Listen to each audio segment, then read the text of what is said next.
Fortnight really is a long time in football. It's really different to where we were 14 days ago, it has to be said. Before we get into that, though, please don't forget to like, comment on, and share the stream to your social media platforms. Subscribe to our YouTube channel and hit the bell icon for alerts on new content. And as always, guys, we thank you very much indeed for your support.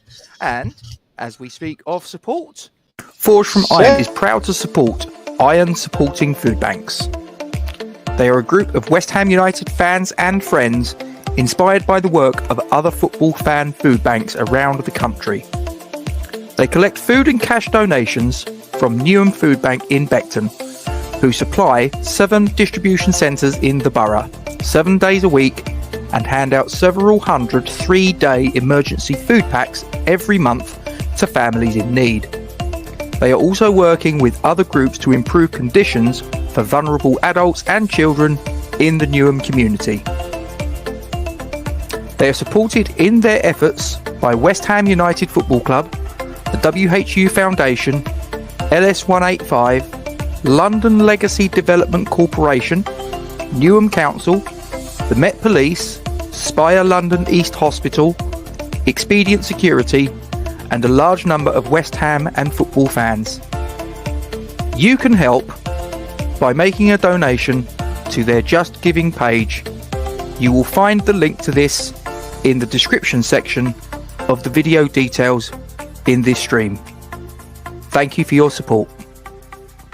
Come on, you Irons.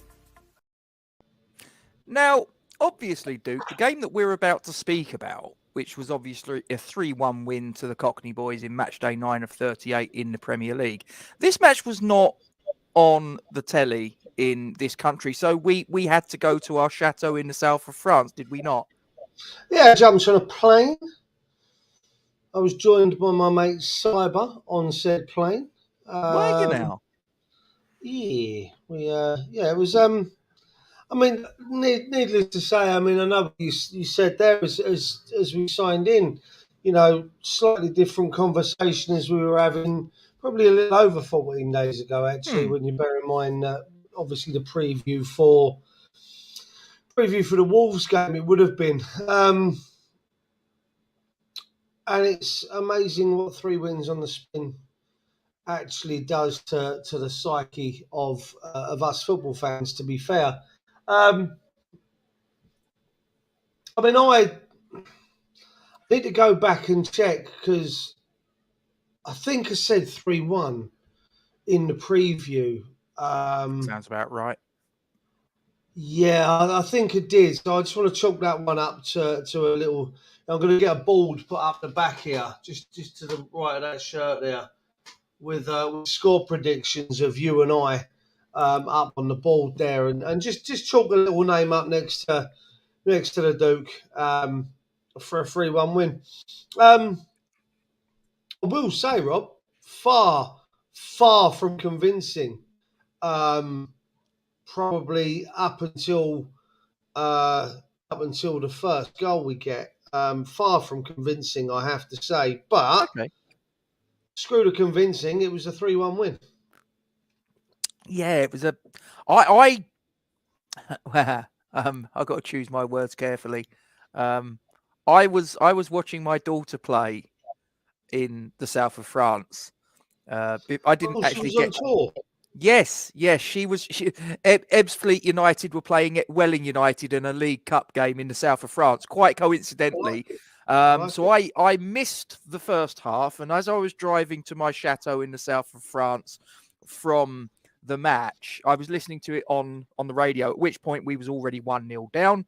I'd seen a lot of the messages going back and forth on the chats that you and I are both on, which seemed to indicate something of a howler from Mr. Fabianski. I've obviously seen it since, but what were your thoughts? I'm going to say that Kehrer was caught out of position. Point number 1. Okay. I'm going to say a great pass into Pereira. I can't remember who made the pass. Absolutely cut Dawson and Zuma to shreds. It was a very, very good pass. But that being said, everything was still to do for Pereira.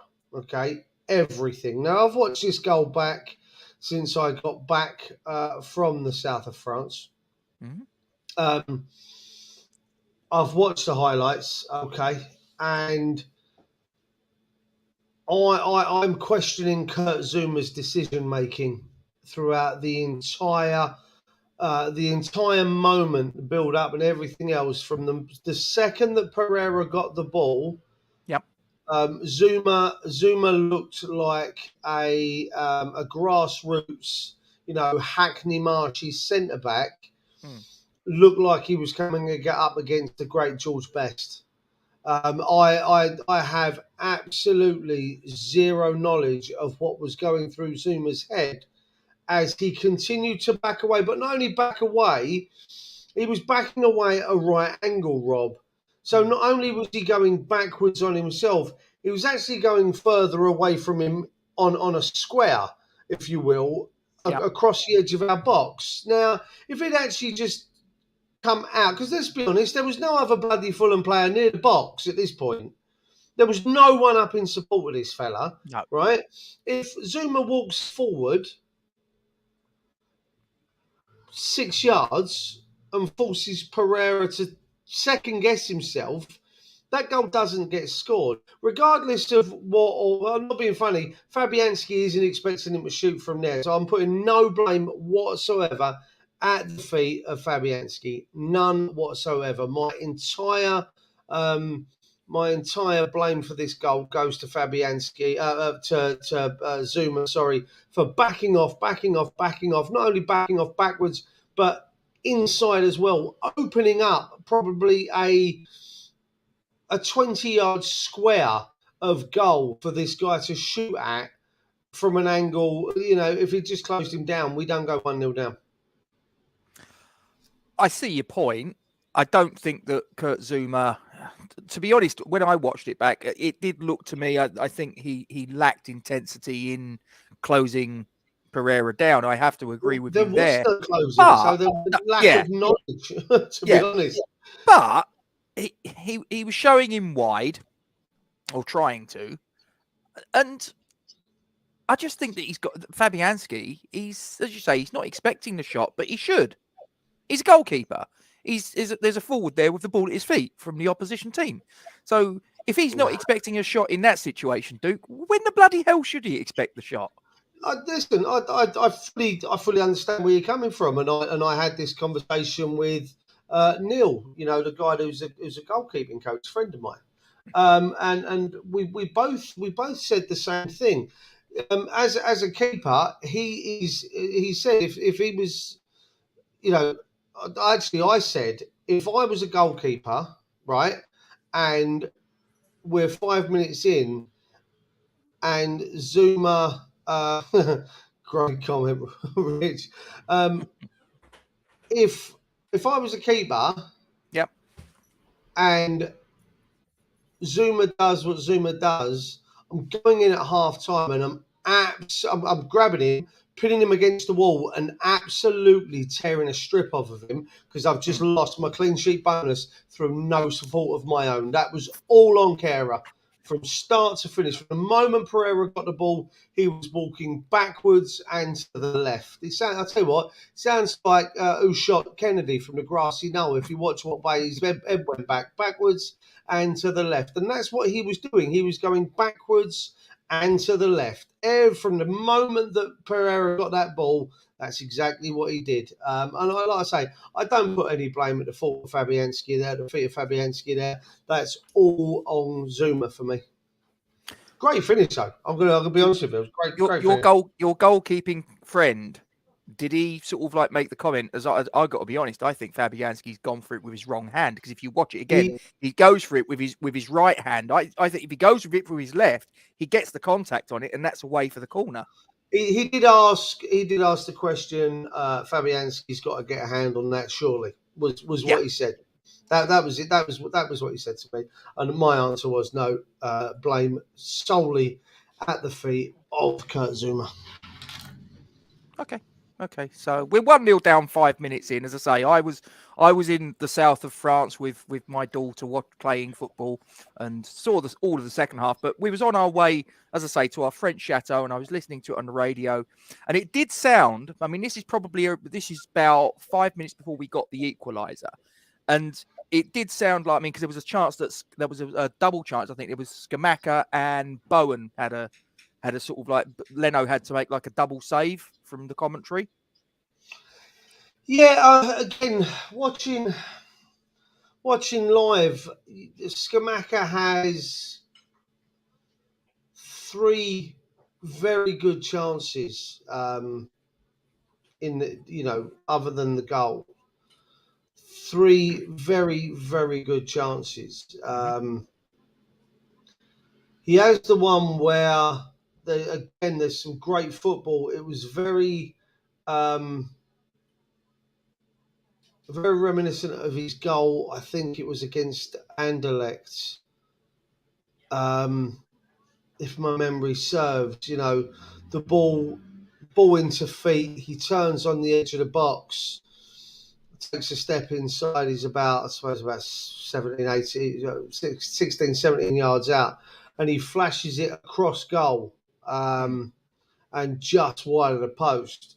And I was talking to a couple of people as we were watching the game, and they're just understanding through their French accents. And then when I got home, I was talking to Joe, back from south of France, where she run the pub, and her words were, "I think that's it for him now. That's it." Don't get me wrong, he's no Haaland, Rob. Okay, he's no Erling Haaland, but what you're seeing from him now is what we paid for. Okay, well, I've seen more from him in 12 games this season, I think now. 3 in the Europa League and the Premier League game. So we're essentially 12 games into our season, and I've seen more. Yeah, I agree, Tom. I've seen more from Scamacca in these 12 games than I saw from Haller. That's no fault of Haller's, because we didn't play to his strengths. I actually think if we'd had Paqueta for Haller, you would have been seeing a different Sebastian Haller. But what you're seeing from Scamacca is just absolute. It's wonderful, Rob. It's wonderful to have this feeling of when he's got the ball in and around that box. I feel like there's something's going to happen. You talk about the double save, and I think moments before that or just after, he has another header. They're 2 very, very good headers, okay? And the keeper has to save them. Now, do I think if he puts the header in somewhere else in the goal, he scores? Yes, I do. But, bollocks. At least it weren't that minge. Lingard's on the bench, I've heard. They're good. Leave him there. But in that moment where you're making the header, you're more focused on getting something on it and getting it on target. Yeah, we've all played whatever levels we've played at. I could have done better with that. Yes, that's why you're not earning £75,000 a week, and you're sat there watching it on a fake stream on your phone. Okay, he's done everything he has to do. He's got the ball. He's got to the ball with his head. He's got the ball on target. Whatever follows is now down to the goalkeeper. If it's straight at the keeper's still got to make that save. You look at,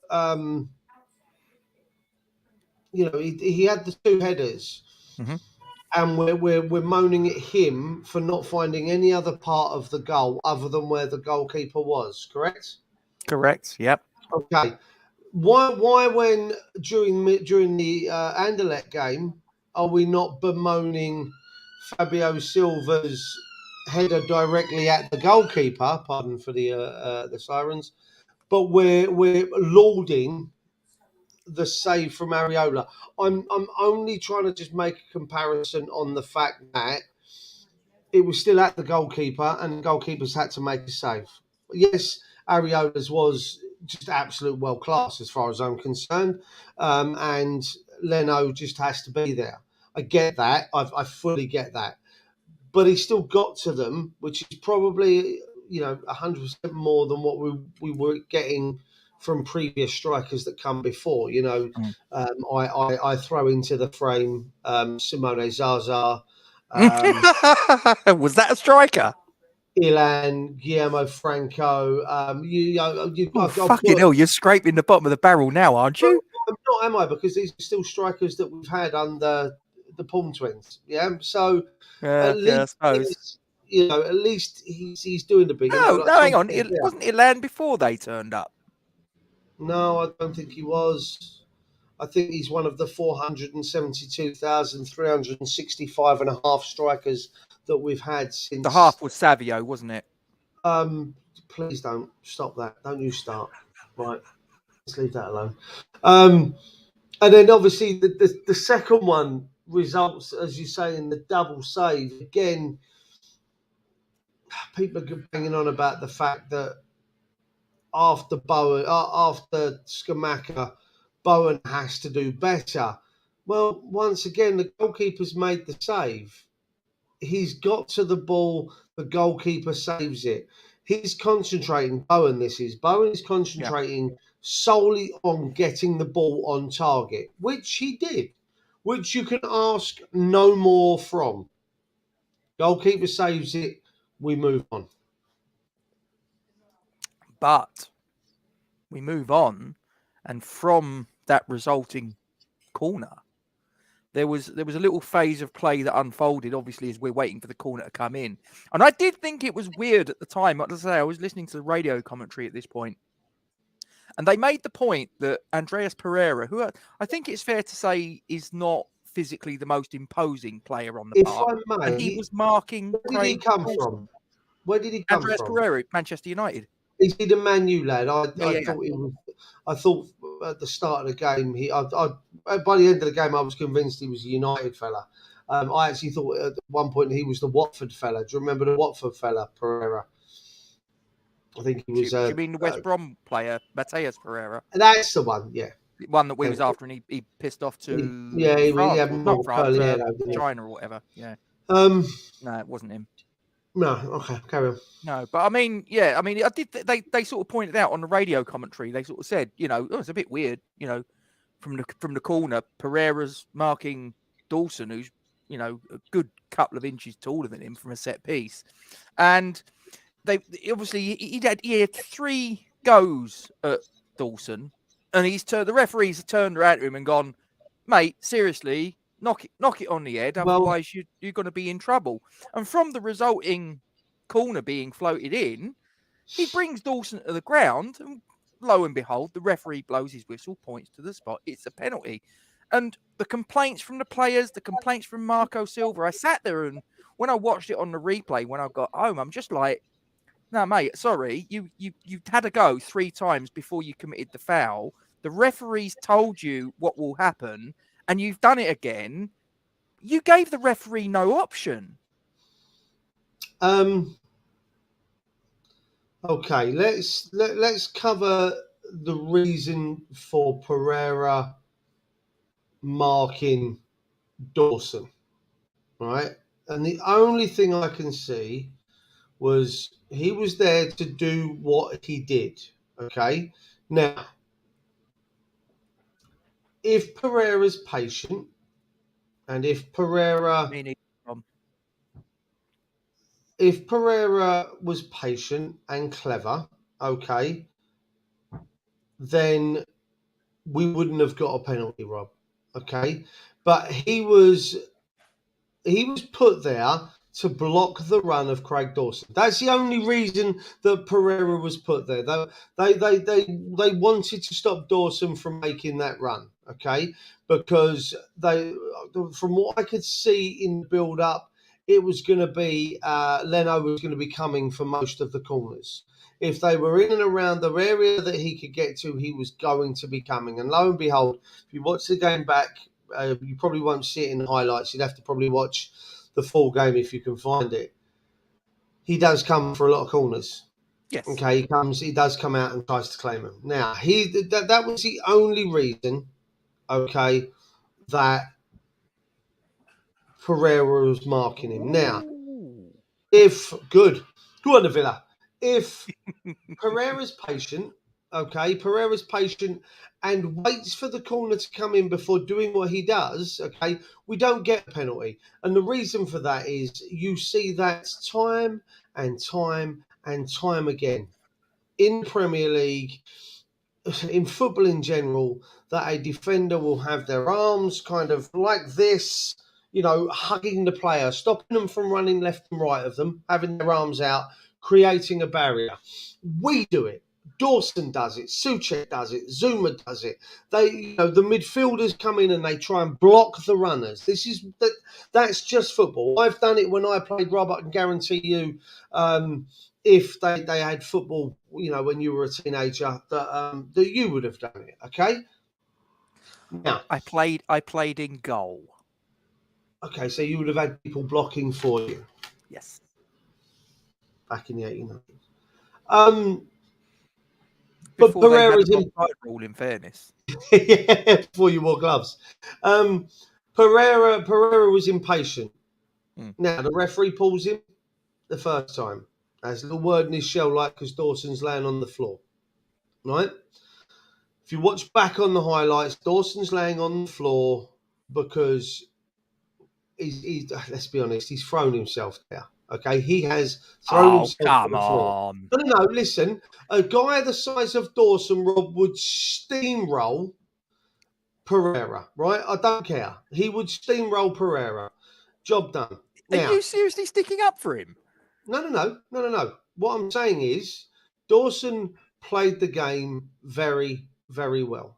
Okay? Yeah. He brought the attention of the referee to the situation that was going on. As I've already said, 20 or 30 times across every Premier League game, on both sides of the teams, both sets of defences, that happens in corners, okay? We saw a big spate when VAR was used for the first time in the World Cup of penalties being given from corners for exactly what we saw yesterday. Now, let me take my West Ham hat off a moment. It's up there. Let me take my West Ham hat off for a moment, okay, and be objective. As I say, this happens 12, 30 times in a game. Oh, you're still there. Good. You'd frozen. I thought it was going to be me. So, Dawson brings it to the attention of the referee by putting himself on the floor for the first, clash, if you will, that brings the attention of it to the referee. Okay, so the referee pulls them both in and says, "Look, behave yourselves.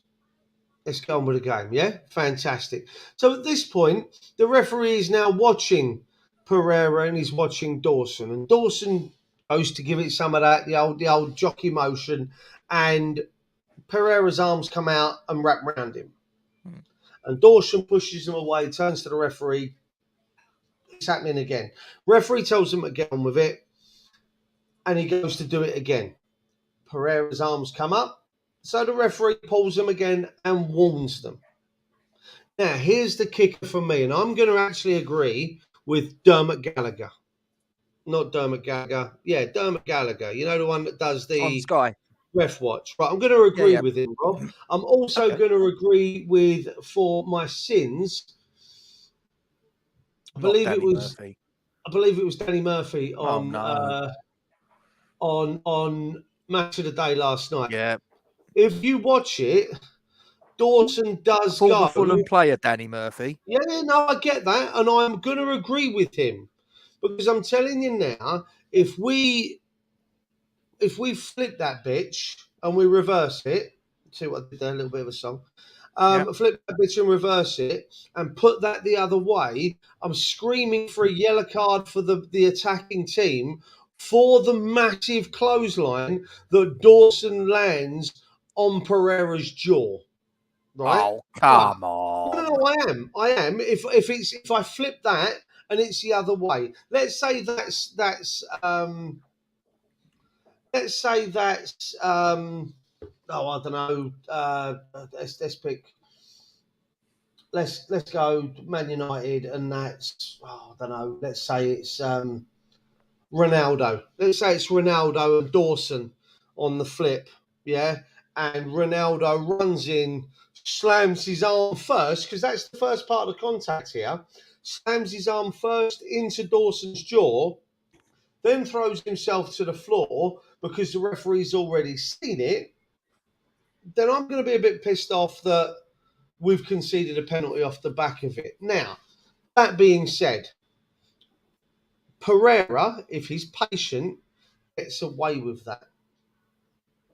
But because he's already brought his intentions to the referee's attention, then he's always going to be on a losing battle, Pereira, for me. Okay, if I was Dawson, I'm doing exactly the same thing. I'm initiating the contact to make it look like Pereira's brought me to the ground. That's what Dawson did. Dawson bought that penalty.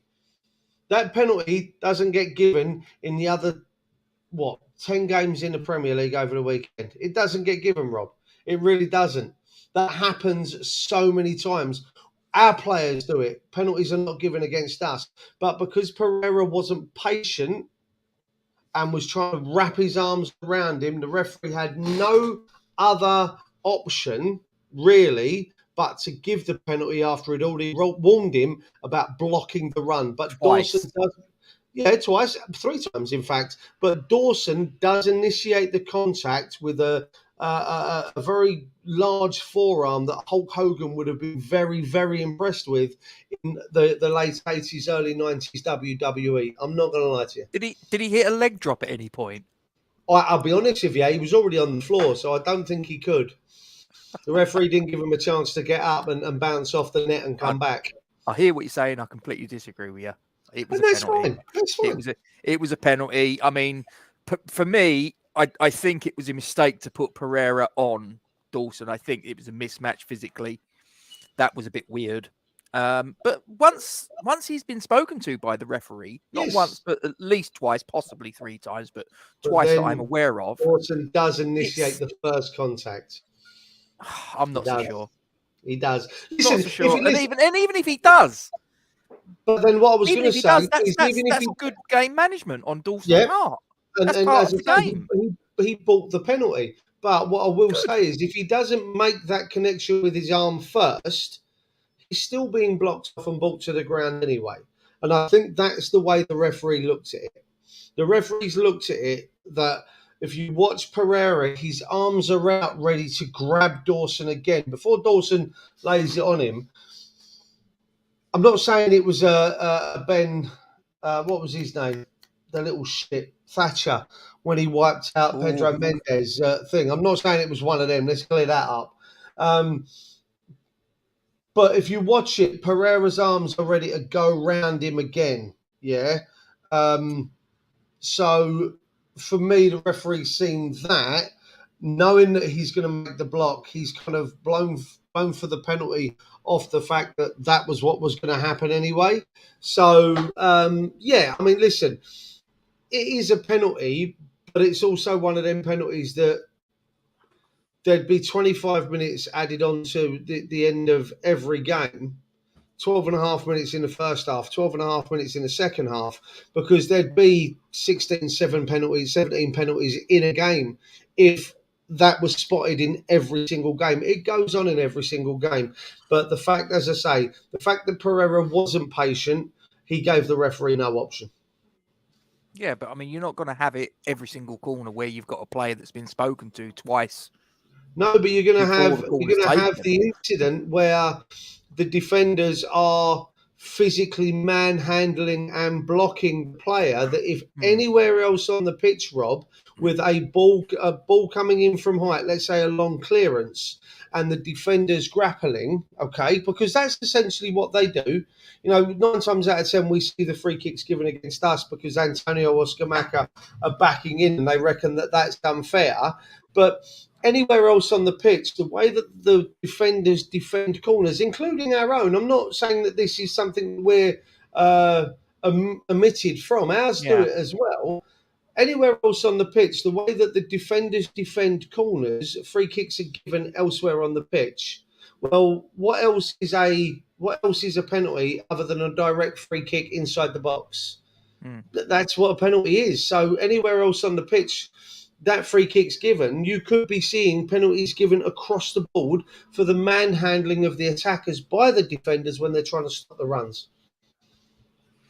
Okay, well, as I say, we've explored it, and we've obviously got a difference of opinion. So We've got a different viewpoint on it, but end all, we move on. So the penalties awarded.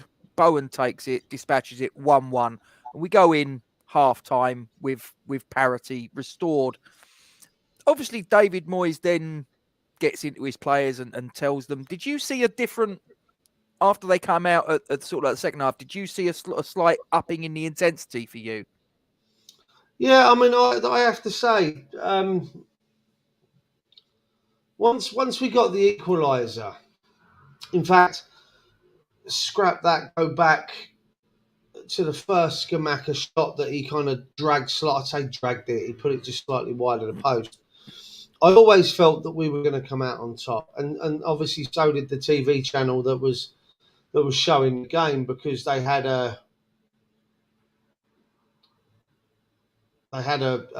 graphic come up that gave the chance of winning on the screen, and it was something like 48% West Ham,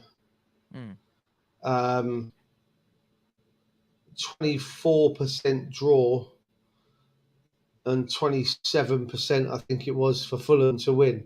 Even after they went 1-0 up, it was still a 48% chance for West Ham winning the game, with Fulham having the same amount of chance of getting the win and getting the draw. So, even the TV channel that was showing the game kind of agreed that they felt that we had everything in our locker to still come back out, and get on top.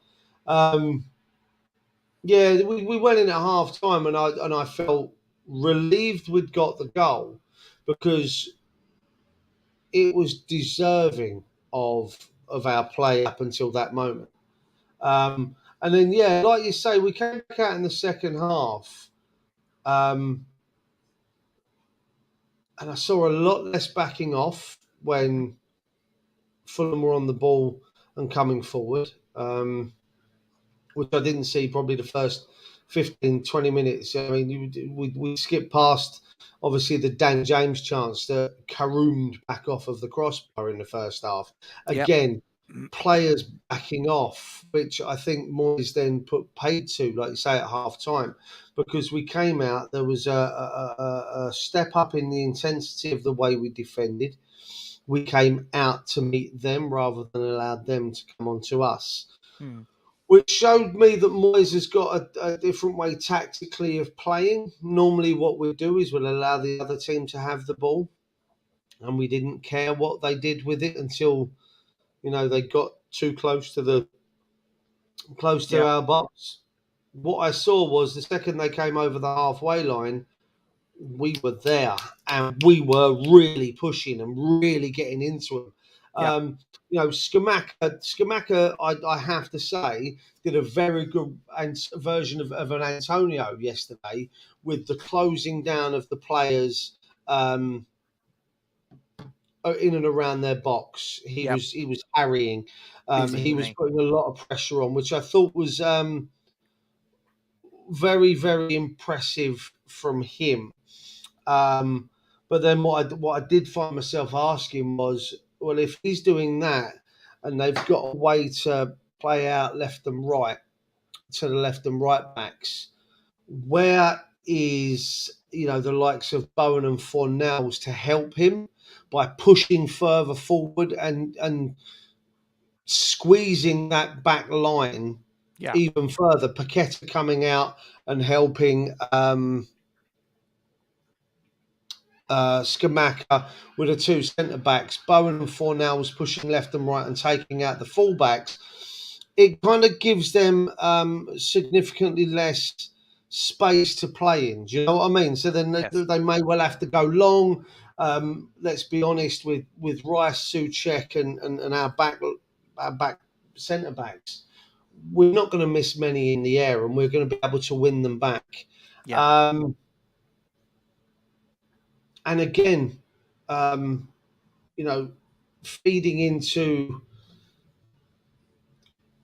the second goal from Scamacca in the build-up.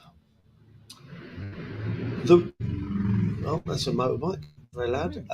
The Fornells for me, and I've banged on about Benny in the Anderlecht game, and Benny quite often actually, and the ball retention and the ball recycle. Yeah. Right. Well, Fornells found himself out on the left in the build-up to the second goal, and he had nothing in front of him. He had a couple of defenders blocking him off. He had nowhere to go forward. So what did he do? He turns back. There's Declan Rice waiting for the pass. He recycles and we keep the ball. Declan Rice gets his head up, and lo and behold, there's Lucas Scamacca. Not Scamacca. Lucas Scamacca. Yeah, I liked it. It is Lucas Scamacca. It's Gianluca Scamacca. Gianluca Paqueta. Yeah, Gianluca Paqueta. There's Paqueta behind, actually, if my memory serves. There's three players between him and Declan Rice at different angles. And Declan Rice finds the perfect pass, Rob. It's a key moment because it's slightly overhit in terms of the pace at him. Mm-hmm. But he kind of, again, he chops down on the ball in the same way that Scamacca did against Wolves. Chops down on the ball to control it, which spins it up. Yep. And what happened then was that pass, Rob, off the laces, just that little kind of lobbed through ball. Yep. I won't lie. I woke up a little bit sticky this morning dreaming of that pass. It was very much a wet dream pass from Paqueta into Scamacca. The touch from Scamacca, I don't care if it touched his hand. I don't give a fuck. The touch, the control. There was no intent, was there? No, none whatsoever. The touch, the control, and then the composure, Rob. I don't know about you, and I've watched it back so many times because obviously they had the VAR and everything else involved. Yeah. So you watch it over and over again. But if you just take out the VAR, you watch the initial play. Like I say, Fornells, Rice, Paqueta, that sumptuous ball into Scamacca, the touch, the control, and as I say, the composure to just lift it over the onrushing Leno. Now, very subtle finish. Watch it again live, okay, as I say, in the original play, only one player shouts handball. Only one player. And that's Leno coming forward. And as he does so, there's a long ponytailed Muppet at the back for Fulham. And he then does the same thing, starts giving it all of this. Yep. Now, does it brush his hand? Yes, it does. Yeah, it does. Yes. Is it the slightest of caress of the ball to his fingers? Yes, yes, it is. Is it enough in this day and age with the Me Too movement to get you in trouble if that was your hand and a girl's ass in a nightclub?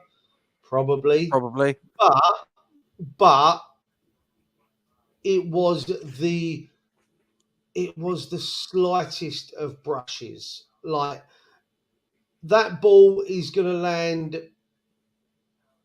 an inch and a half further back than it actually did because of the way it brushed his fingers. It wasn't going. It's not like he's batted it down because it's going over there for a throw on. It's literally landing next to him, just a little bit further back, right? I love the fact that he didn't celebrate. There was the part of me was like, that's the arrogance of the fella. That he's like, Cantona. Do you remember Cantona's goal when he stands there, Rob, and he's like, One against Sunderland. with a collar up in it, and he's there like One that against Sunderland, wasn't it? Where he sort of like he lifts it past Perez. Yeah. Now, for me, that was very similar to the way that I perceived Scamacca at that moment. Then when you look at it and go, maybe he knew that there might be a reason for that to be chalked off because of the way it just literally... He didn't celebrate it too enthusiastically, did he? He fucking did after it was given, though, didn't he? After it was given, yeah. But I think he was thinking this is either going to be chalked off because A, there was the possibility of him being offside, which he wasn't sure one way or the other. Yeah. But B, he must have known that the ball brushed his hand. Correct. He would have known that. Correct. But he would have known. Yeah, he would have done. And that's partially why he didn't celebrate. What I will say is Andy Walsh is in the picture of him celebrating. Andy Walsh is on telly as he rushes forward. And it was really good. I'll tell you a couple of things I don't like seeing or that I've seen when Scamacca has scored previously is this. I've read something about there's a reason for that. I think it's got something to do with the fact back in Italy, there's apparently sort of like people that say that he ain't all that he's right. Sort of like a little bit of a limited player. So he does that as a sort of like a little bit of a fingers up to them. What are you saying? Yeah, what are you saying? What are you saying? I can't hear you. Now, I get that. And there were some sections of the West Ham fans that before, he started doing what he's doing currently, and it's 3 games on the bounce that he's scored in, etc., etc. There were some sections of the West Ham fans, and the same with Bowen after Bowen's goal, when he ran along doing that with his name to the crowd. Yep. There's part of me that, I listen, we were doing the same thing with Bowen. We said the same thing about Scamacca. They're not performing in a way that we want them to or would expect them to for A, what we've paid for Scamacca, and B, what Bowen did for us last year. We expect obviously that much more. So seeing Scamacca give it all of that, I understand he's also doing it to those abroad. But to see him celebrate the way he celebrated yesterday, that's what I want to see. Okay? In the same way that when you see El Fornicador, as he's called on another channel, old Pablo, when he scores and he comes sliding towards the fans and he's like, have that. Or Lanzini when he scores and he goes running up to that corner flag and he's giving it all of that to the fans. That's what I want to see from players when they score. And I saw that from Scamacca yesterday. I saw that from Bowen after the penalty goal yesterday. I saw it. We'll talk about his goal in a minute. It was that passion. And it was the passion that was shared with the guys that were in the stadium. It was going up and celebrating with them because he charged at them advertising holdings like it was a ball to a red rag, Rob. He went like the fucking clappers to get he'd been waiting a long time for the confirmation that his goal was good. 2 minutes and 48 seconds. My opinion is that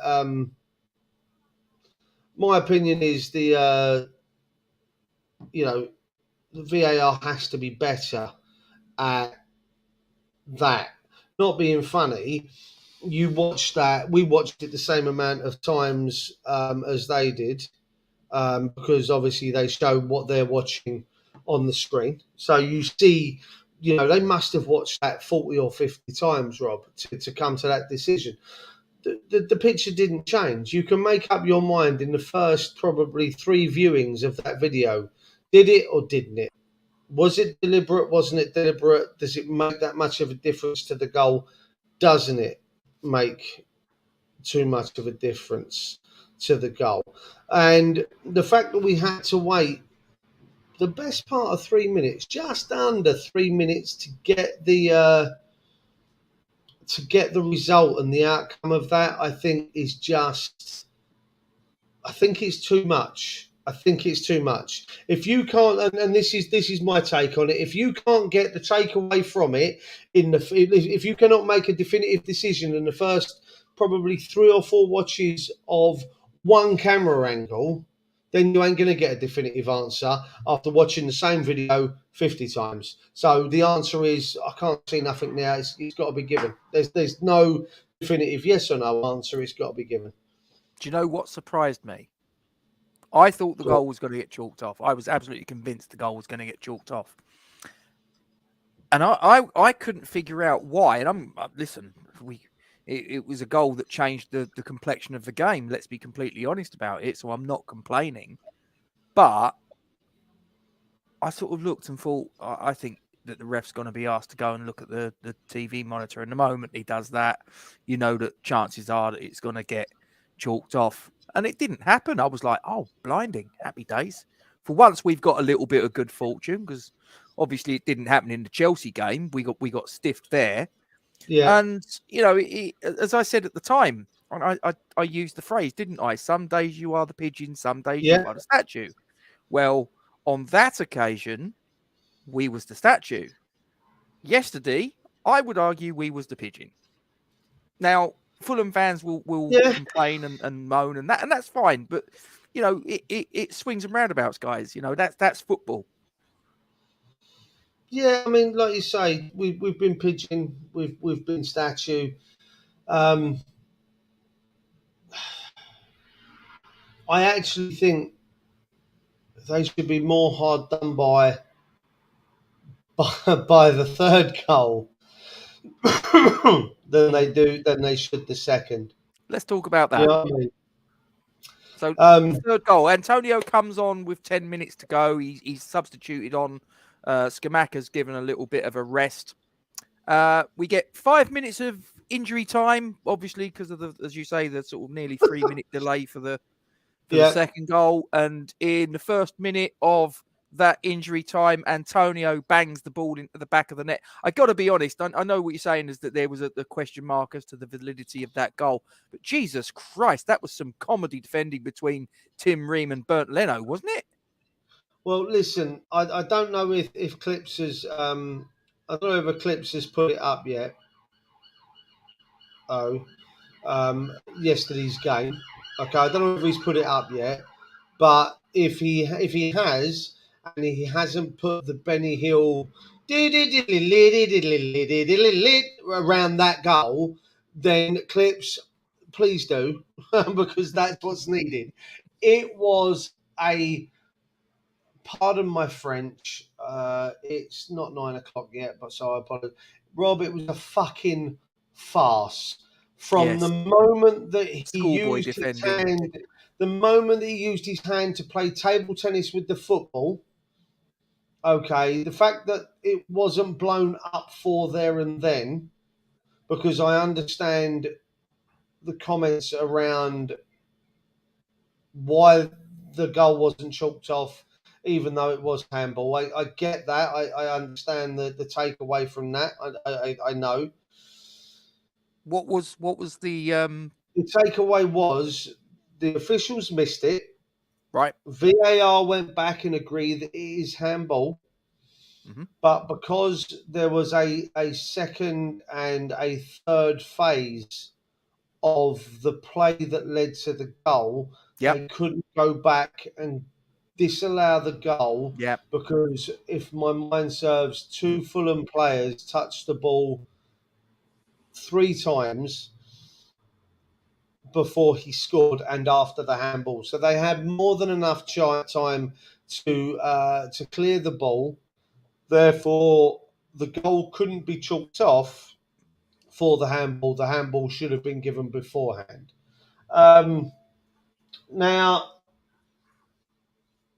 I'll be honest, there was no one within 10 feet, maybe 15 of Antonio when he got to the D, right? Just outside the box, probably 5 yards outside the box. Yep. There was no one near him, Rob. It was at least 10 foot of space in all direction. In fact, the Yep. closest person to him at that point was Leno, right? Yep. Agreed.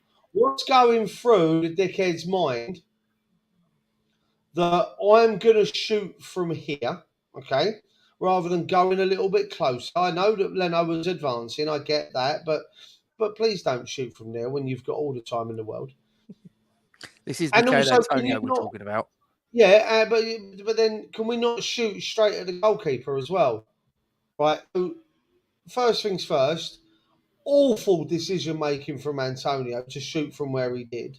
Okay. Awful shot. Oh, Kent, that's possibly the best comment I've heard from anyone based It's on that. Love funny, it. funny that he's put that. Love it. It's funny that he's put that because I was thinking I was gonna use this as a little bit of a plot device. He's beat me to the punch, but yeah, I do think that he does show a touch of the Dean Ashtons. I got to say, he's very, very reminiscent. He's a goal scorer, Rob. Much to say that the same that Ashton was, and I tell you now, and I've said it before on this channel. Ashton goes to United after 18 months with us if he stays fit. 2 years with us. Only Ashton, difference I think between Scamacca and Ashton, I think Ashton was more two-footed. Scamacca's very right-footed. yeah, that don't matter. He's still a goal scorer. Yeah. As I say, Ashton goes to United. Ashton takes Shearer's record. Well, it won't be much longer Shearer's record, but he would have taken Shearer's record for most goals in a Premiership. Yeah, and he probably breaks the England. Ooh. He probably breaks the English top goal scorer as well in the process. For me, Dean Ashton was probably the at the time possibly the best all-round striker that was in the game at that moment. I just think he was a typical old school, very much like Shearer, old school centre forward. But no, back to Antonio. Bad decision making for where he takes the shot. Yep. It's a very, very poor shot. It's just absolute dog shit. And then I think Leno's gloves had lost the sticky pads on them at this point because I don't know why he didn't hold it. It bobbles out. It's a game of pinball between Antonio, I think it was Ream, It was. and Leno.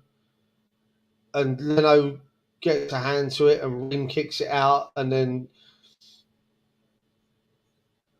Leno goes to grab it and punches it into Antonio, who then takes it wide of all of them, and then obviously slots it in. And all of this happens in about 2-3 seconds. It was ridiculous. But it's a goal, and regardless of the regardless of all of that, yeah, it was. That's how he ran actually when he handballed the ball to run through.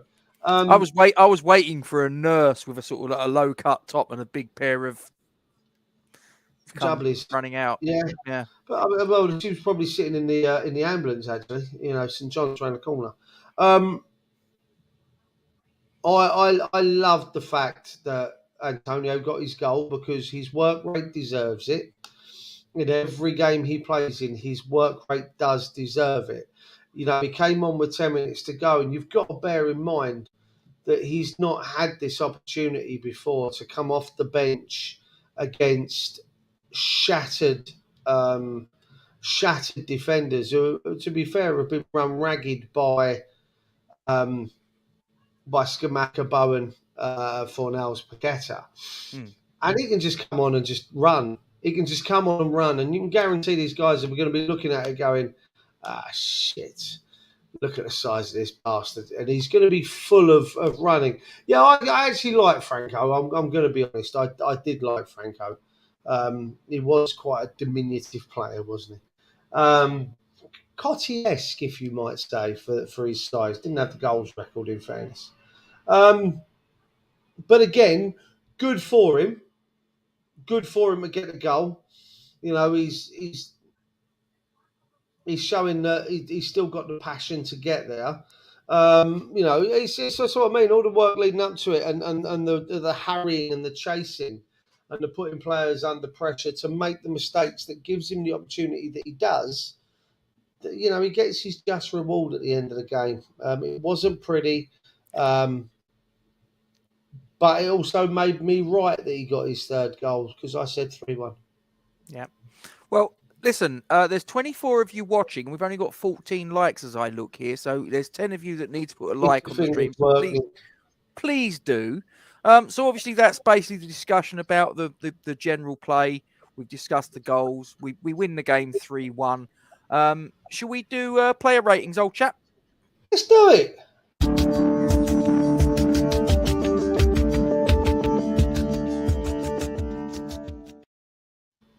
Okay, so there is the starting 11 for West Ham United in the match yesterday.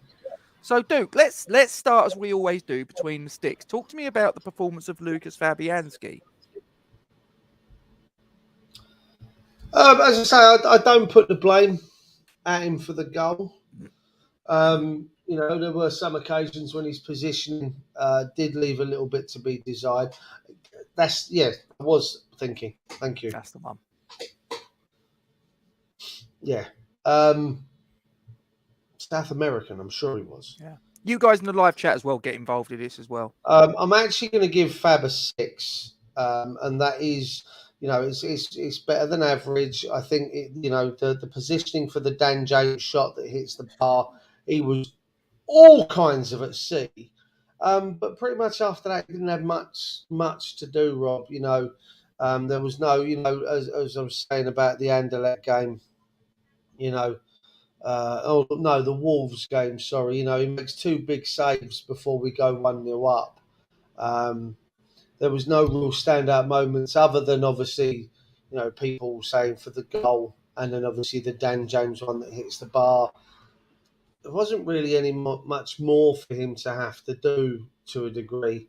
You know, a few from range, whatever. But no, I'm going to give him a 6, better than average. I'm going to give him a 4.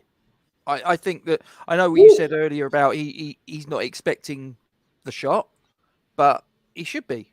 Like I say, fundamentally, there's an attacking player in the box with the ball at his feet. He should be expecting a shot. End of story.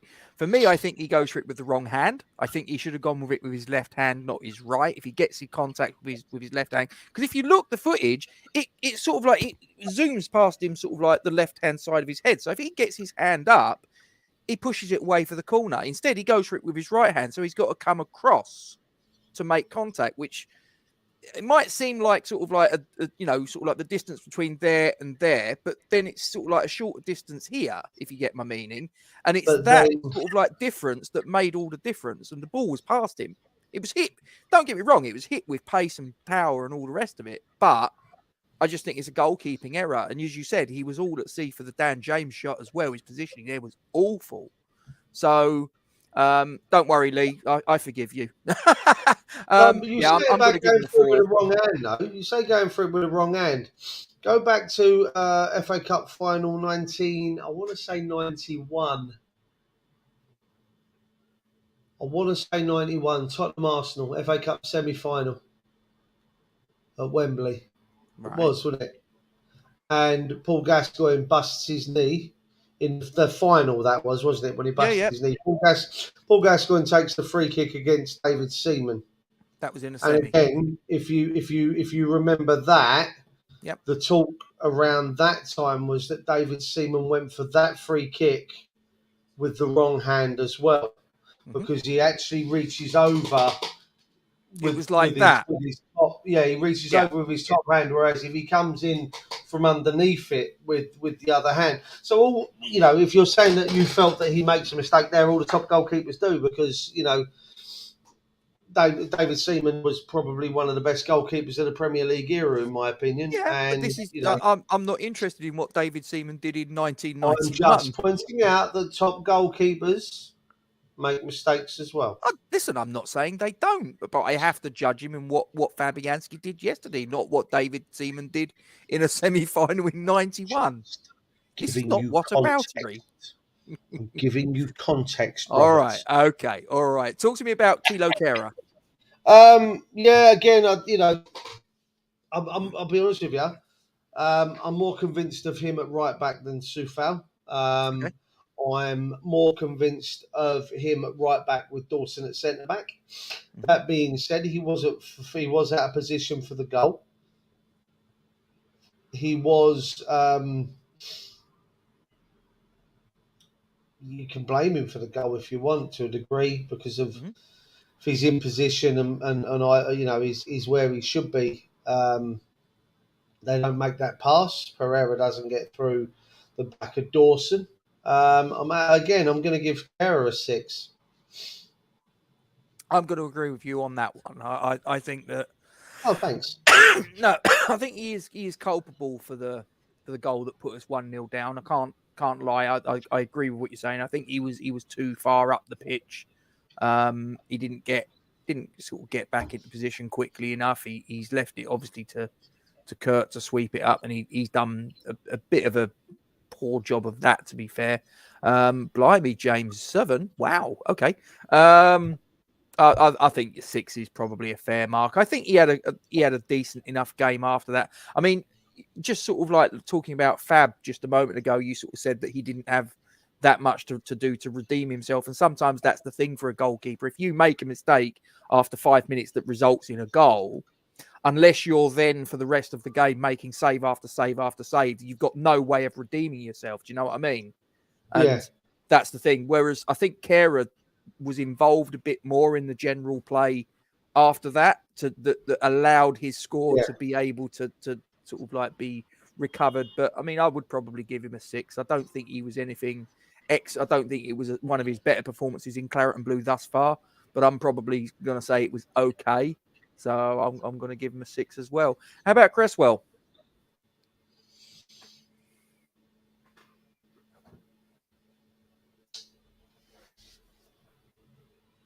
He's doing the old Barry Davis commentaries, Kent. Yeah, I just ran. You know what? As soon as I saw it come up, my brain went exactly there. It was like Is Gascoigne going to have a you strike? played it. He is, you know. Oh, I see. Yeah, don't give up day job on. Schoolboy's own stuff was what he said, wasn't it? Cresswell.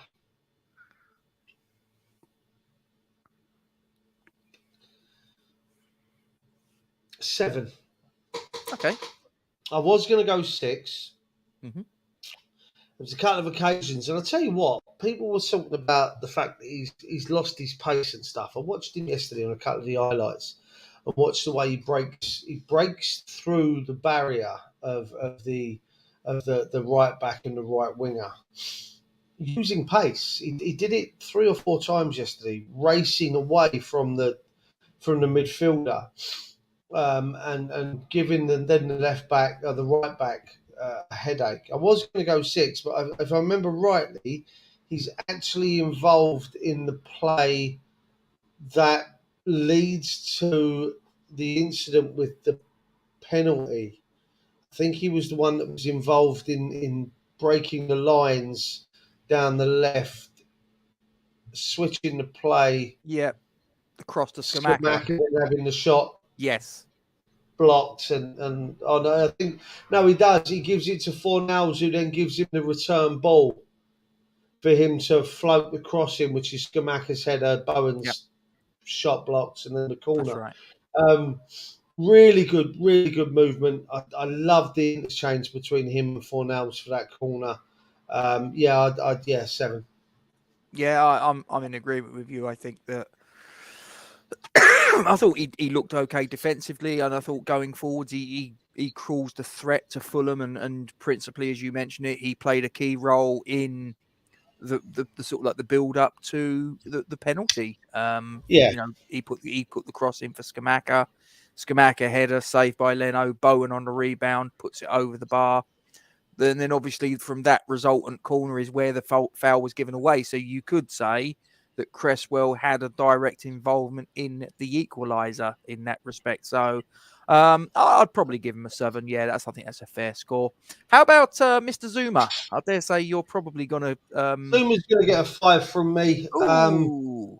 And listen, five slap bang in the middle. He makes one mistake for me in the game, and it's a glaring mistake though, because it leads to the goal. He backs off. He doesn't, like I say, he doesn't just back off backwards. He backs off. To be fair, he was closer towards his penalty spot than he was to the player for the goal. Yeah. Yeah. As a centre back, that's not how things work. And it really did. I'll be honest with you. Like I say, I know you put more at Fab. I put more blame at Zuma's feet for the goal than I do Fab. So I'm actually going to give him a 5. Okay. I think he was... I'm going to say he was better than Fab. But I'm not, like I say, he did have a part to play in that goal. I'm not saying he didn't, but I put more at the blame at the feet of Fabianski than I do at Zuma. But he was definitely culpable. He looks like he's running in treacle, and I don't know about you, but I noticed a few times yesterday, because you remember at the beginning of this season, a lot of people were making the observation that it looked like he was limping. And then the last couple of games, that seemed to go away. He's doing it again yesterday. Yeah, I did call it to Mo Cyber, and someone else that was watching at that point. I actually asked probably 3 or 4 times in the game, is he limping? Is he limping? It doesn't look good. He looks like he's struggling again. Yeah, not quite but sure. But I also think if he owns up to how bad it is, and it turns out it needs surgery, well, that rules him out of the French World Cup squad. So is that in the back of his mind as well, where he's not admitting that it's as bad as it is, or to the powers that be, because at the end of the day, it's his decision, because he doesn't want to miss out on a World Cup shot. Do you see what I mean? So, I think that might be the case. Lee, there was no one near him, mate. If he took a look over his shoulder, he would have realised that. No. Yeah. No, I'm going to give him a 5. So, Mr. Dawson.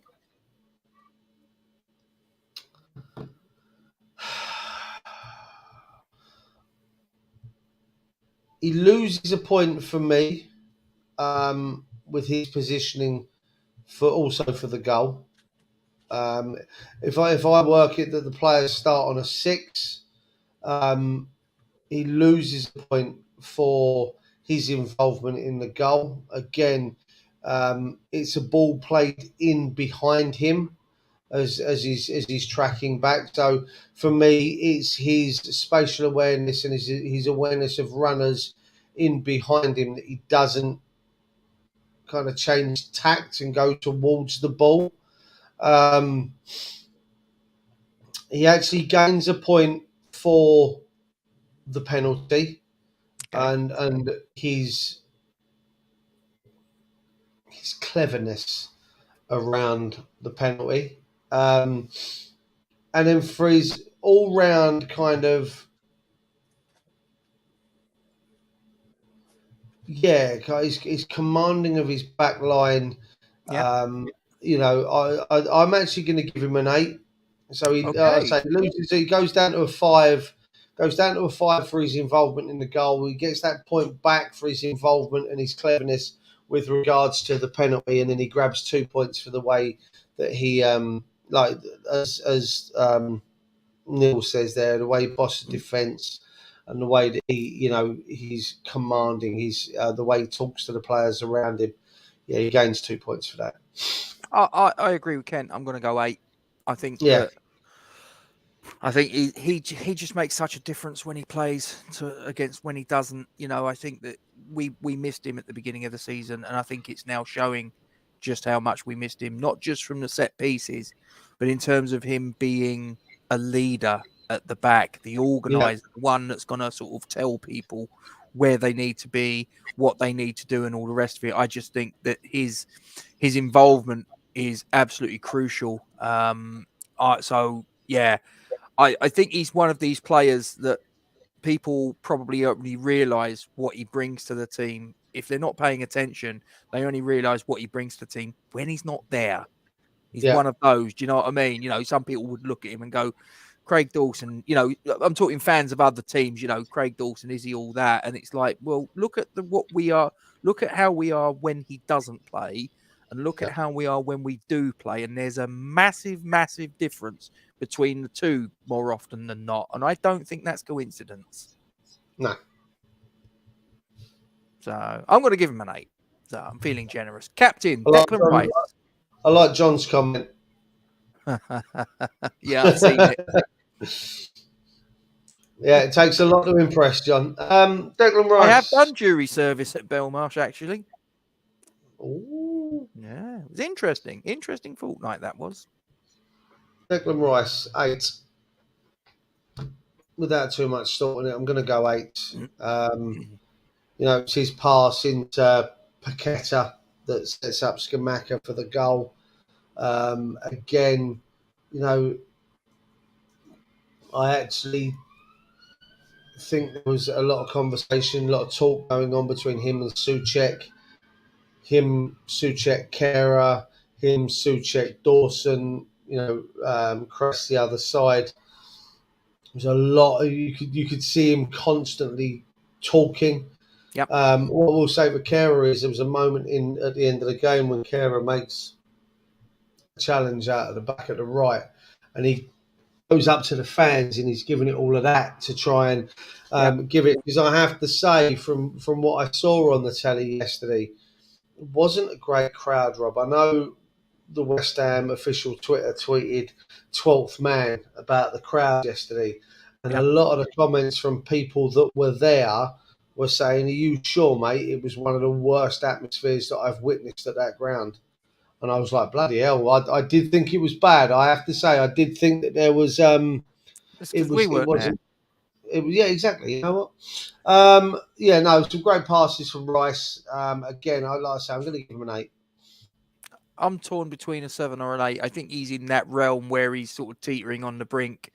I did think, I agree, there were a few times when he didn't quite look, just little moments where he sort of like was below the standards that he set in the previous couple of seasons.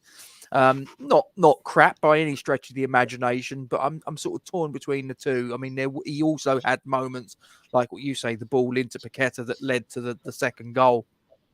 I'm not allowed to give half marks, am I? Well, as James says there, though, Rob, and I forgot about this. He was actually the one that, because we were on the break. I think we were on the break. We had a corner, maybe, or we were there or thereabouts, and he actually loses possession, doesn't he? That probably is going to.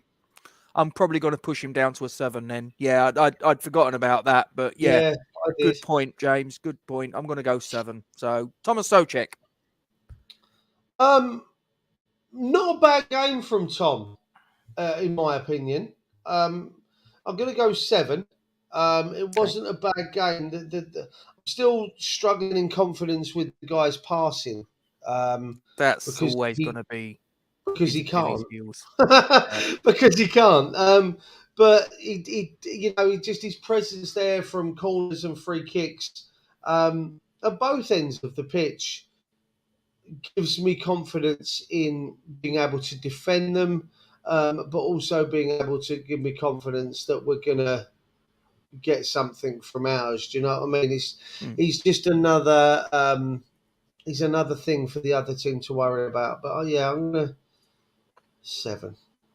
I'm going to go 6. I don't think he was quite at the same level as Declan. And if I've given Declan a 7, then I'm saying Thomas isn't at the same level. So I suppose it makes sense for him to be a 6, which isn't a bad score. I mean, people think that 6 is like a bad score. It's not. I mean, I would say 6 is... You've said before? Sorry? It's above average, as we said before. Yeah, 5 is the I average. think if you get a 5, that's probably when you're going to start looking and going, that's not so good. And anything below that is like, Jesus, you've had a bad game. 6 is okay. It's so.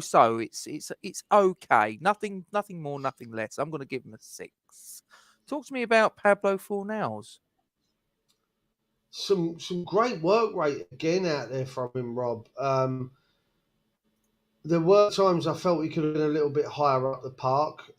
Great pass, great reverse pass for the pass to Cresswell, as I mentioned earlier, for the header that then resulted in the corner from which we scored, or the penalty.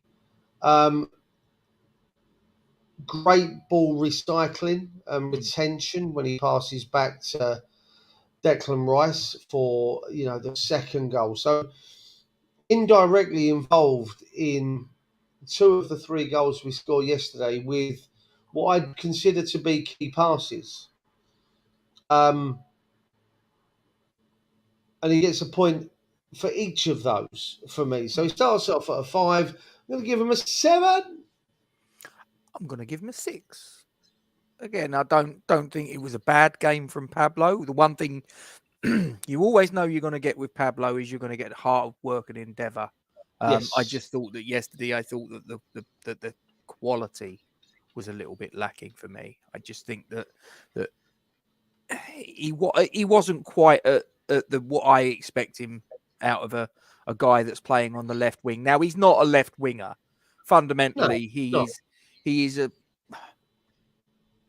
sort of like he's a number 10 or a number 8 in my opinion. He's not a left winger. He's either a central mid or a playmaker. He's playing there out of necessity. He's playing out of there because, quite frankly, we haven't got any other options. I mean, what have we got? I mean, we could put. Well, I suppose you could have put Emerson there, in fairness, but obviously Moyes just trusts Pablo, and he's never really let him down long term, has he? He's had little phases of the sort of like couple of games maybe where he's been a little bit off form, but he's always come back and he's always sort of managed to sort of make something happen. Moyes trusts him, so I'm going to give him a 6 on his performance yesterday. Talk to me about Jared Bowen. Is he starting to look like the player of last season? No, he's for me. He's still a way off of that, Rob. Okay. He's still not there. Listen, there's been a remarked improvement in the last probably 4 games, 5 games, 4 games that he's played, and it's a remarked improvement. But I think that also shows you just how bad he was. When I say that he's still not anywhere near what he was last season, which is incredibly frustrating because he has all the attributes, but right now I think he's significantly slipped down the pecking order of players that get on the plane and go to Qatar, in my opinion. I think unless he can have an absolutely fantastic October, he's not going to the World Cup, which is kind of a bonus for us in a way, because then he's still fit going into the second part of the season. That's a mighty big thing to say. I'm actually going to agree with his score. Yep. He's actually a 6. He didn't do much else other than, for me, take the penalty and score the penalty. So, yeah, I agree with what John says next. Class is permanent. Form is temporary, class is permanent. And, Jared Bowen and Thomas Souček will get there. They just need to have confidence in their own abilities. But it was a great penalty from Bowen. From the moment he put the ball down, I felt confident that he was going to score the goal. I'm going to give him a 7. I agree with a 6 from Kent. Yeah, I'm going to give him a 7. He forced a save from Leno which resulted in the corner. So you could argue that he's got a key role in the penalty. Again, he's got an involvement there, as did Cresswell. So I've factored that in. He obviously scored the penalty. I know you could turn around and say he's a professional. He should score from 12 yards with only the goalkeeper to beat, but it's a pressure kick. We're 1-0 down. Declan Rice away at Nottingham Forest didn't manage to do it. So he's obviously put the ball in the back of the net. It looks like he is now our designated penalty taker because he's had the last two when he's been on the pitch and he scored them both. Is he operating at the level that he was at last season? No. But he looks like he's on the way back. Is he operating at a level that will get him on the plane to Qatar? Probably not. But I'm not really too concerned about that, if I'm being honest, Duke. If he doesn't get on the plane, to be honest, I'm not. it's probably to West Ham's benefit. Yeah. So I thought he did all right yesterday. I'm going to give him, as I say, he's somewhere between a 6 and a 7. I think because he got the goal and he was involved in in the sort of like the penalty itself, if you will, as well as scoring it, I'm probably going to just slightly edge towards a 7. Lucas Paqueta. Right, I'm struggling with this one. I've been thinking about this during the day, actually, to be honest with you. I'm struggling with this one. I really am. Because he's got everything in his locker, Rob. Mm-hmm. Okay. You saw it against Anderlecht against Wolves with the pass to Scamacca for the goal. You saw it yesterday with the pass to Scamacca for the goal. The problem is, I'm seeing it, and much like Kent has just said about Bowen there, other teams are seeing it in Paqueta. So they're kind of roughing him up a little bit. There was a few challenges yesterday that I saw that was like, ooh, that were edging on naughty.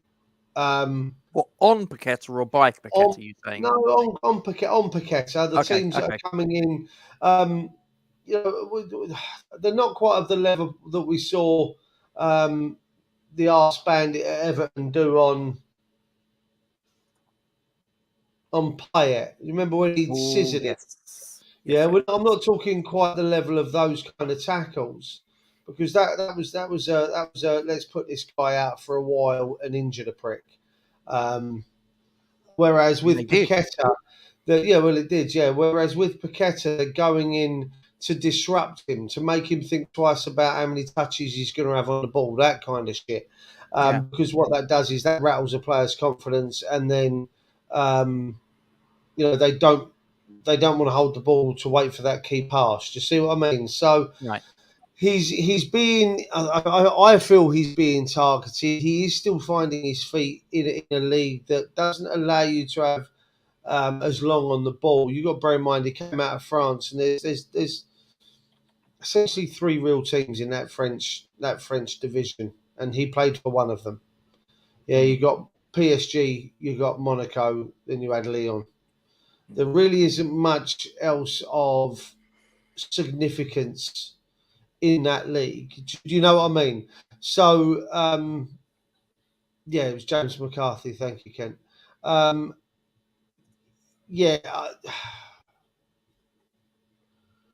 going to give him a high 8, Rob. Okay. Because it's there and you see flashes of it. I need more than flashes, though. But for me, yesterday, I'm going to give him an 8. I agree with what Neil's put here. I think he's a 7. I think he obviously got the assist for the Scamacca goal, but I did think that he lost the ball a little bit cheaply at times. The one thing that I will commend him on is that every time he seems to lose the ball, he does seem to be sort of like working quite hard to try and retrieve the ball. Yeah. Which is commendable, but fundamentally he lost the ball a couple of times more yesterday than I think a player of his quality probably should.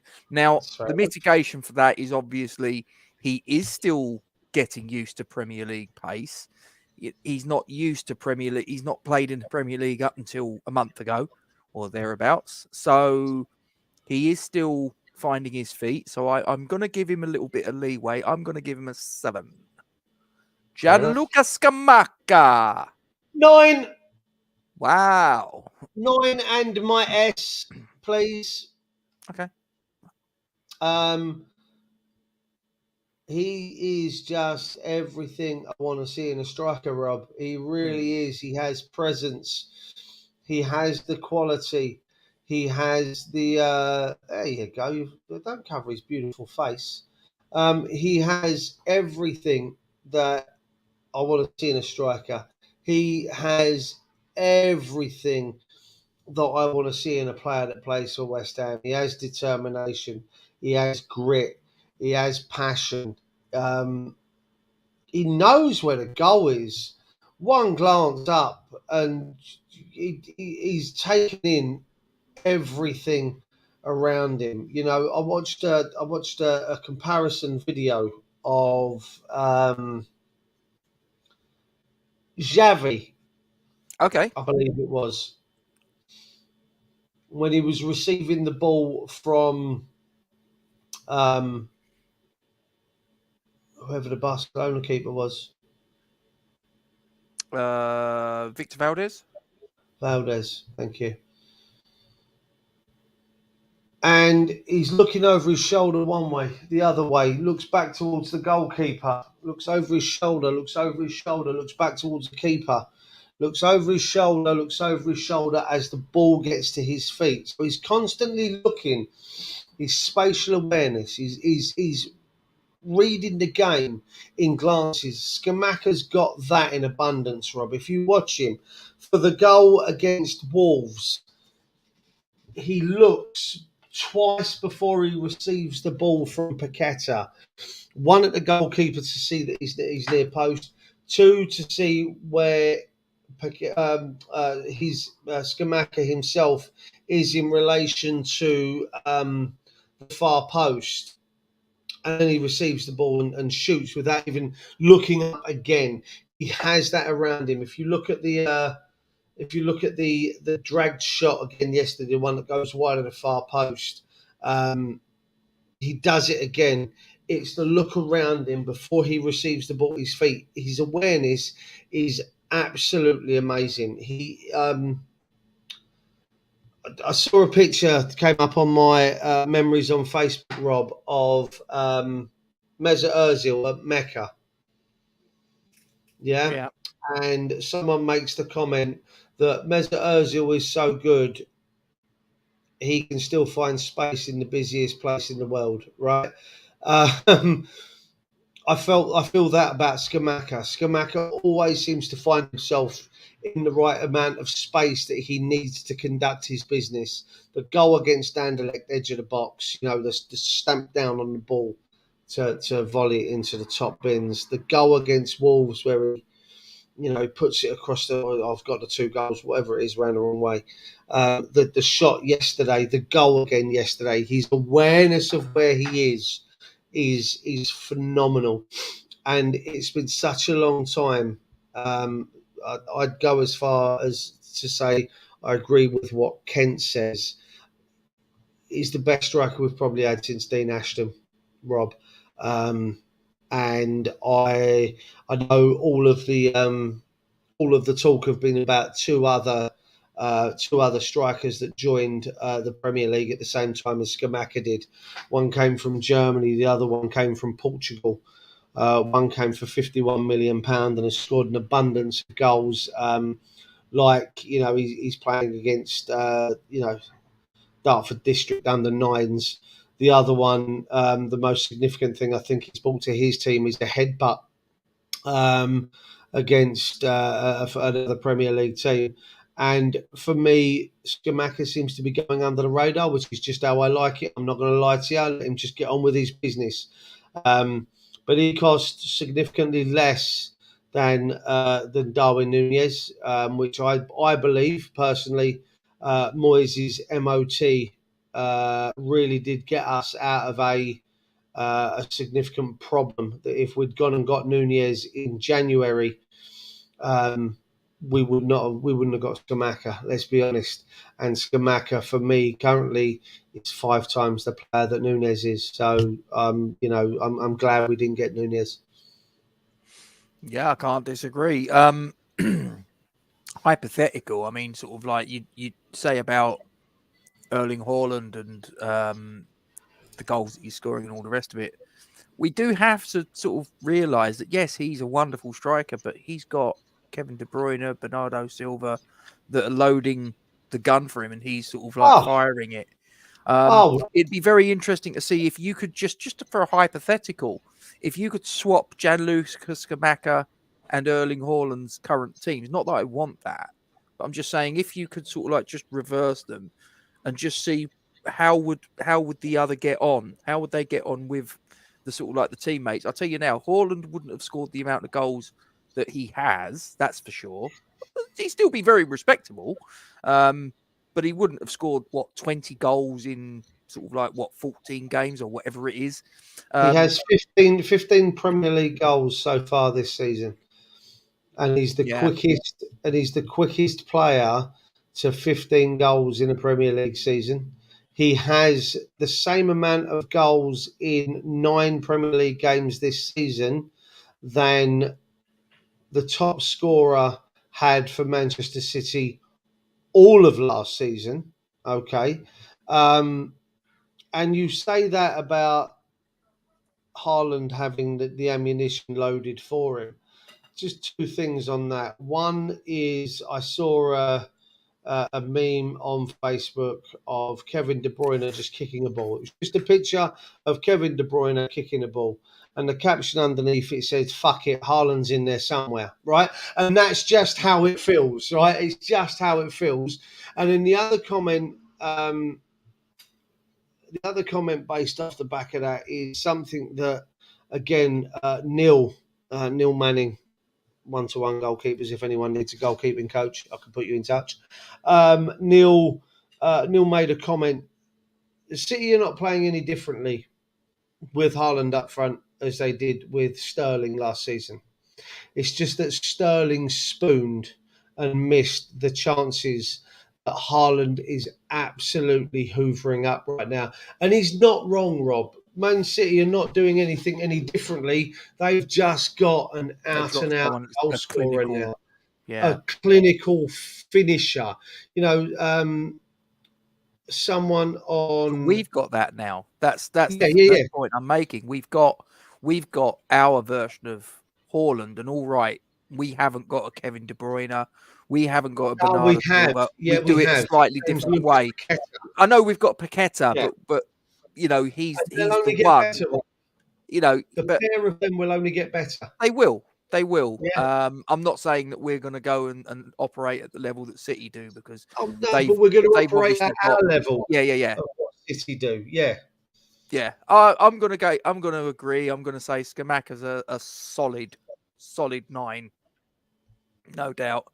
And I agree with what Kent's saying. I had that thought in my head earlier. I think he has the potential to be our best striker since Dean Ashton, and Dean Ashton never fulfilled his potential. That's the really tragic thing, is that Dean Ashton, we all know that he would have gone on to bigger and better things. Probably he wouldn't have been at West Ham for too much longer. I think he'd probably best ways if he'd have carried on the trajectory he was at beyond when he got the injury. If the injury never happened and his trajectory carried on at the rate it was going, he'd have probably stayed at West Ham just for the 2006-07 season. We wouldn't have had the great escape because we'd have had a goal scorer just banging goals in for fun, and he'd have probably ended up going to Manchester United or a team like that. Oh, listen, I'm absolutely certain if we could relive that time again and keep him fit, he would be the Premier League's top all-time goal scorer. He would be England's top all-time goal scorer. And just on that was one more comment I wanted to make on Haaland. Someone said on, I want to say Sky, they were bemoaning. It was one of the early morning programs. I was down there doing the cleaning. This was after his goal at the weekend. might have been yesterday or it was last week possibly, and they were bemoaning the fact that if you look at other strikers in the Premier League, you compare Haaland to, I don't know, the likes of Rashford or other strikers in the Premier League, they've all had double plus the amount of touches in a game that Haaland's had, because they as they put it, Nunes as well, I think, they go actively looking for the ball. They want the ball. Whereas what Kent says there, Haaland stays between the posts. Listen, Haaland's job isn't to go looking for the ball, drop deep, receive the ball, and build up play. That's not Like Haaland's Harry job. Kane does. In the same way that it's not Scamacca's job. Their job, and I'd argue the same as Harry Kane. Harry Kane's job is to put the ball in the back of the net. Right? Yep. That's their job as a striker. Your job. So you can't tell. I promise you now, Pep and the rest of the City fans are not going to be worried that Haaland's only averaging around 36 touches. I think they said 46. Oh, I don't think they'll give a shit. The ball in a game when he's already on 15 goals.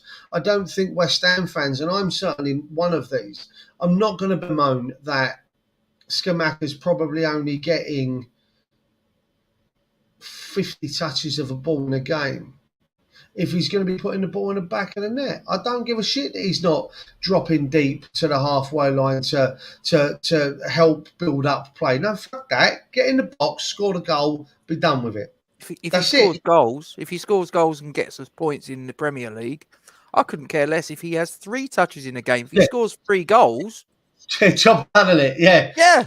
Thank you. That's all we need. Thanks very you much. Cheers, buddy. There you go. Any final thoughts, Duke? I've seen a few things, and Patrick mentions up here. I'm going to just bring it up, Rob, about as everyone driving the pitch. But he says we've got 5 wins in 6 in all competitions, and that's great. And I saw something that my brother put in WhatsApp. You can bear with me for just a couple of seconds while I find the chat. By the way, the chat is called Paqueta Crisps. I love that, Lee. I love it. I love it. Because it shows that he gives a shit. Yeah. And we've had many, many players down the years that haven't. They've just collected a pay packet and pissed off home. I love Scamacca giving other players a little bit of a verbal. Love it. So on that, we were talking, 3 weeks ago? 4 weeks ago, that in the Premier League we'd only won 2 in 12. 3 draws, 7 defeats. Here we are now. In all competitions, we are 7 wins from 10. We've scored 18 goals and we've got 4 clean sheets. And as you said when you came on, and my brother says everyone wanted Moyes gone 4 games ago. Not everyone. But there was advocation, and I was one of those advocates, that he was walking a very thin line 4 games ago. He was. Let's not dick around. He was walking a very fine line. Now, don't get me wrong. 2 of those games have come against FCSB and Anderlecht. Anderlecht being the more difficult game. Let's not mess around. Then Wolves, and then yesterday Fulham. Yes, we've scored X amount of goals. Yes, we've won 4 on the spin now. If you include the FS, it could be 5 as of Thursday, because again we have Anderlecht in the return leg, and then we got Southampton. A win on Thursday, and confidence right now is here. A win on Thursday. Confidence is then there. We go into the game on Sunday against Southampton on a roll of 5 wins in 5 in all competitions, scoring whatever amount of goals it will be after Thursday. And we go into Sunday with confidence up here. And if we can beat Southampton on Thursday, which we know that this month is Anderlecht Thursday, Southampton on Sunday, we know when we've discussed this, Rob, we know that there's a lot of games in October. There's like 9 matches, I think, in October, which is Crazy. a significant amount. And touching on that, Declan Rice's comment of, he played 68 games between June and June, or July and July. It works out a game England. including England. It works out a game every 5.3 days that he's playing. We can say that that doesn't sound like a lot, right? That's a lot of football. That's a lot of football. Yeah. Should a player be able to play and train every 5 days? Well, no, probably not. But bearing in mind that he didn't play a game every 5 days, let's clear that up. There was a break in there where, I don't think he played in 1 or 2 of the England internationals. Yeah, he played a lot of he played all of the Euros. He had that break, so it's not like it was a consistent every 5 days. But then on the flip side to that then says he had a game every 3 days.